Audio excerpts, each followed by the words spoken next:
Rangers, I hope you enjoyed learning about Howard Theater. Our next stop is Busboys and Poets. We will be traveling along U Street and making a right onto 14th. We're here. Enjoy the tour. The TMCT Narrative Virtual Tour you are about to watch is one of several virtual tours. Each virtual tour is narrated by a knowledgeable expert in the field. The presenter for the tour you are currently watching is Andy Shalal. Thank you and enjoy the tour. Hello, I'm Andy Shalal. I'm the CEO and founder of Busboys and Poets, which is a local gathering place here in Washington, D.C. It's a cultural center that brings art, culture, and politics together and intentionally collides them. We are a place that uplifts people when they walk in through the door, a place that really represents D.C. and it's all of its layers. Busboys and Poets is a full-service restaurant, bar, bookstore, coffee shop, and events venue in Washington, D.C. Founded in 2005 by Andy Shalal. So all of these layers coming together to create a space that represents DC was important to me, having grown up here in the city for many years. And I wanted a space that I wanted to go to that has its own unique DC identity. I was tired of people coming in and saying, this is so New York, this is so LA, this is so this and that, but never this is so DC.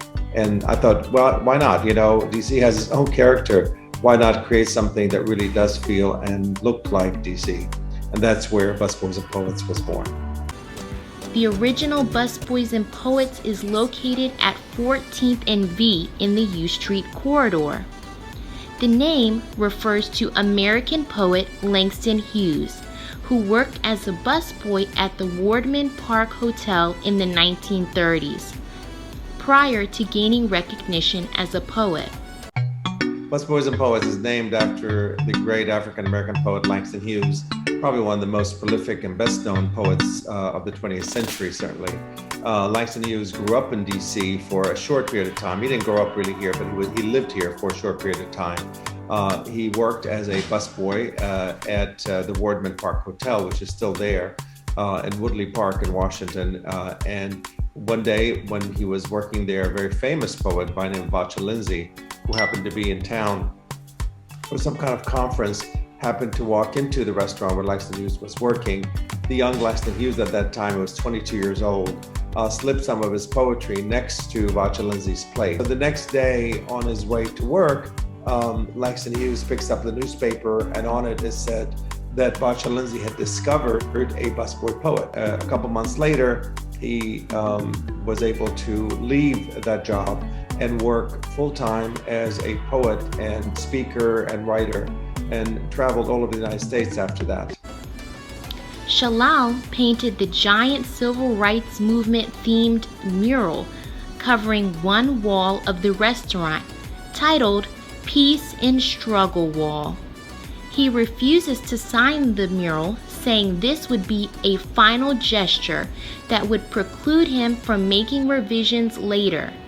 The collage depicts civil rights icons including the Reverend Martin Luther King Jr. and Nelson Mandela. It features the words of Langston Hughes, "Let America be America again. Let it be the dream it used to be."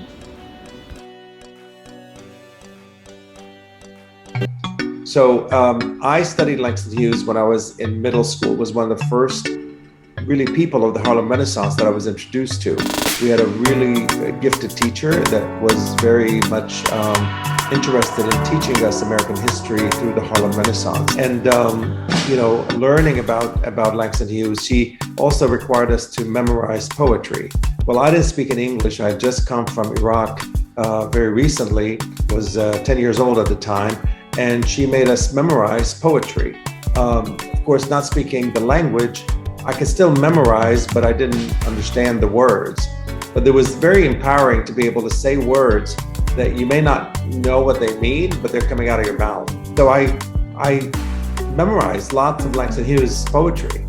I still have it in my head. And so the poem "Blood America Be America Again," one of the most iconic poems that he'd written, really represented to me exactly where we are today in America. Certainly, when I opened in 2005, things have changed, of course, quite a bit, but still, America's still a work in progress, and that's what Langston Hughes was talking about, the America that could be. And I wanted to share that kind of sentimentality and that kind of sentiment with folks that walk into Busboys and Poets, to be able to see this is how I see America as well. As an immigrant coming to this country, I heard of that America that's amazing and incredible and egalitarian and everybody's free and this is home of the brave, blah blah blah. But then when you come here, you recognize there's lots and lots of flaws in America, as it is in many other nations, of course. But we have to address those flaws and we have to work on them in order for us to become a more perfect union, as our Constitution states. So that's really kind of where I kind of started with it. I love the idea of having a space where people can come and eat and be able to connect with one another. They otherwise may not have an opportunity to do that because it's like a watering hole, right? Everybody comes to it. And then once they're there, magic happens. People start connecting with each other. They start talking to each other. They break bread together. And suddenly you start breaking barriers and connect people from opposite ends of the city sometimes that otherwise wouldn't have opportunities to see each other. And I think it can make for a better, more cohesive, community. And that was kind of the idea behind Busboys and Poets.